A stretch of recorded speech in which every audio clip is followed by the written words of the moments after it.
This is definitely the best micro ATX case that you can find currently. Wait, that it can fit an ATX motherboard. Wow. Okay, so let me break it down. We're talking here today about Lian Li Lancool 207, which has the motherboard tray a bit redesigned, and this means that it can fit an ATX motherboard. It can go up to eATX, but in the standard size of a micro ATX. How did they manage that? Well, they removed the power supply.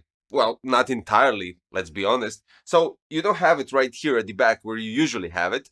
They placed it right here, and you use a power cord cable that goes through this mesh part, and you still plug it here at the back. So this is what they did to downshift the motherboard, and I'm not talking about hydro shift.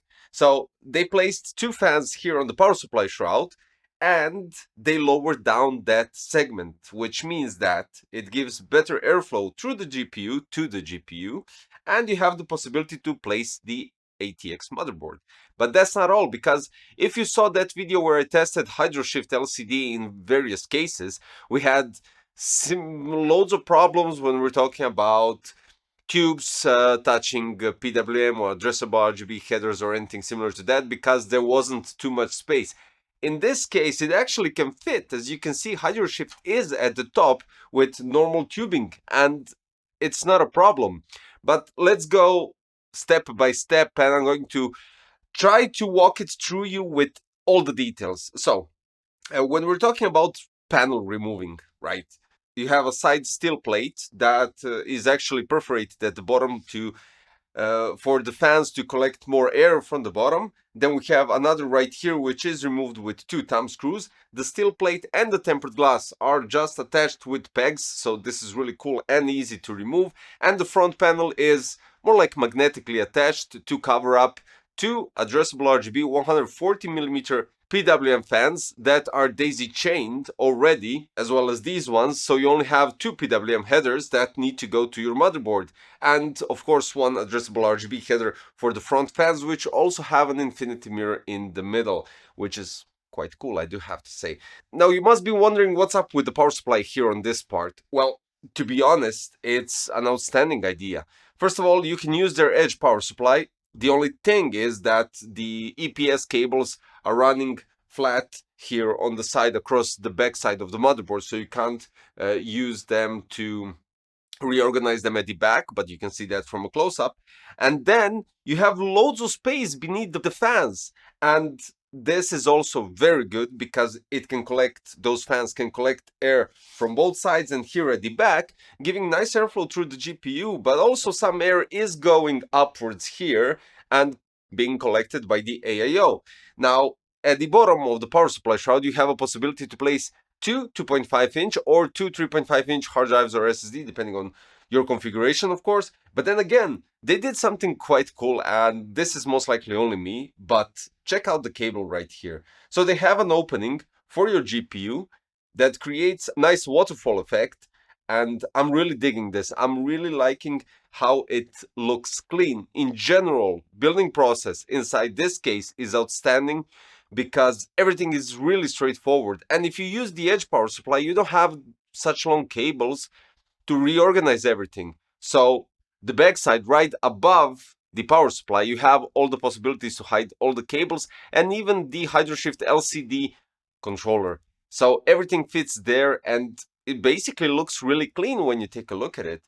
What's it all about? We have pre-installed two 120 here at the bottom, which aren't reversed because you can see the connections, the cable, and a bit of the backside, but that really doesn't matter because they aren't RGB and they nicely hide away.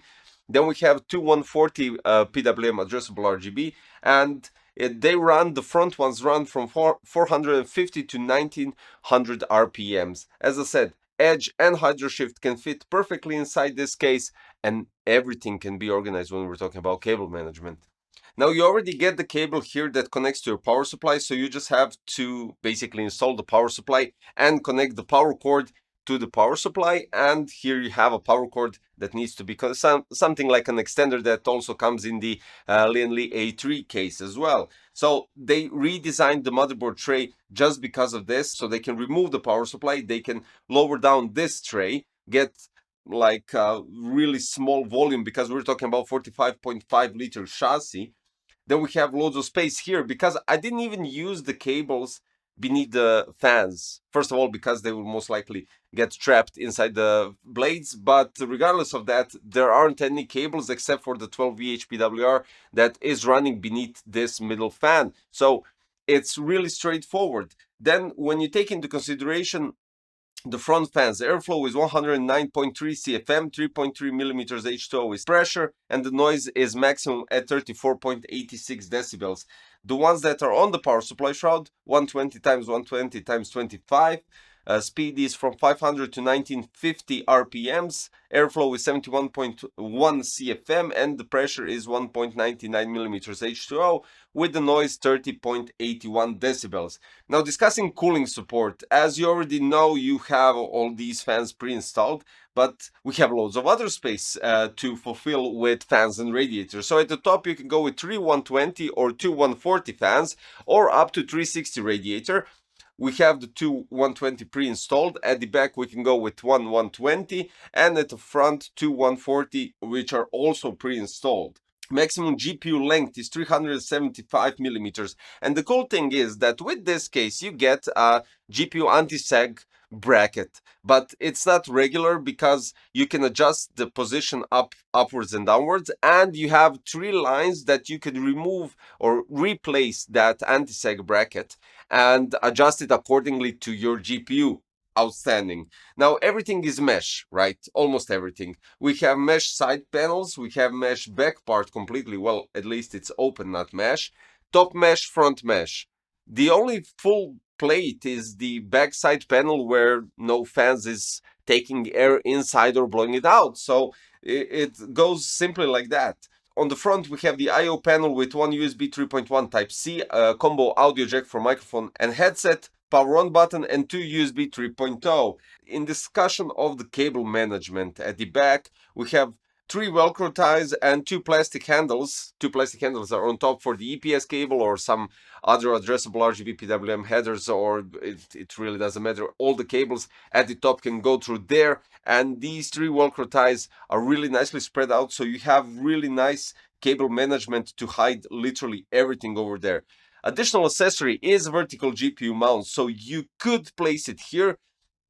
First and foremost, because the fans are placed inside the power supply shroud. So this, I think this is the most cleanest way of placing the GPU vertically, and not because of anything else except for those fans, and because of the GPU mount coming quite nicely and let's say blending in the chassis, so it's not sticking out like on some cases, right? We have 2 color options, black and white, and what I can say is the price tag for the black version is 79.99 and the white version is 84.99. So this is something that you do have to take into consideration when we're discussing this. Another thing that I forgot to mention is the CPU cooler height is 180, but honestly, if you go with an AIO, who really cares about that? Now, benchmarks. I'm gonna give you some ideas about what they tested, and then I'm gonna give you my scores. So Intel Core i9 3900K at 230 watts went up to maximum 61.9 Celsius, while the GPU, which they used RTX ROG Strix 3080 at 390 watts, 53.4 Celsius. So this was tested with AIDA 64 FPU plus 3D Mark. This is insane. Now, for my benchmarks, we go in AIDA 64 Extreme Edition. CPU went up to 80 degrees with the clock speed 4900 megahertz and the GPU 61 degrees. Now, we're talking here about the AMD Ryzen 9 7900X3D, and this is RTX 4080 Super Gaming X Slim.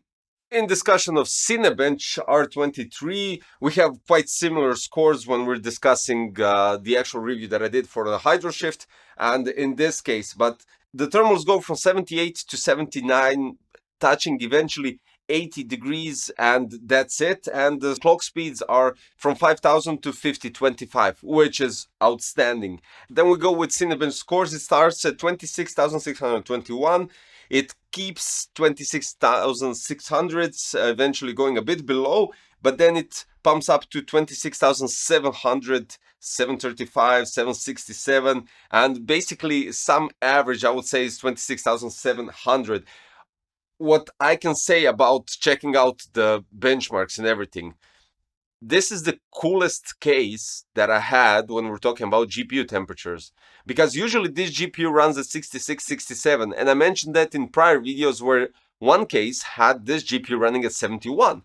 This one is running here at 61. This is insane. This is insane. This is really good because the reason for that, it's quite simple.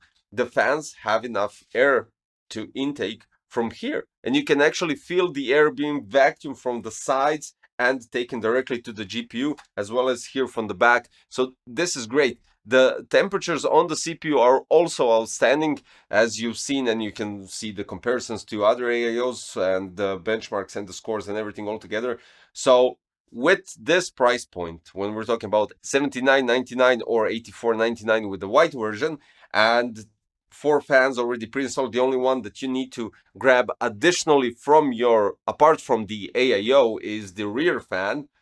We're talking about the Best Buy case here for micro ATX. I'm just kidding. For the ATX and for the volume and for the configuration, cable management, final finish, everything is just there. Toolless the attachment of everything, and loving the looks, loving the design. And one more thing I do have to mention. So when you take into consideration 206, right? It had those huge fans on front, which had that blockage for airflow, so the airflow doesn't leak. And here we have it again. And here on top, the AIO is practically covering up the whole top chassis. The only thing that is basically opened are here the sides that are used for intake. There is no air going out here on the sides. It's just getting inside the case, more like a standard airflow plus chimney effect because of these 2 fans. And this is creating an outstanding cooling inside this chassis. And I think this case will be definitely one of the favorites when we're talking about that $80 price range. Definitely PC Crazy approved, PC Crazy Best Buy badge, and the link for the whole configuration when I'm talking about Hydro Shift, Edge power supply, and the star of the show, Lian Li Lancool 207 in black and white, so you can check out, combine, and do everything you want. This is big thumbs up from me. Yeah, without a doubt, and I'm quite satisfied with the case. Finally, something different, some different approach when we're talking about building and the chassis in general. So yeah, big thumbs up. Thank you for watching today's video, guys. Don't forget to subscribe, hit the like button, click the notification bell, and I'll see you in the new one quite shortly. Bye.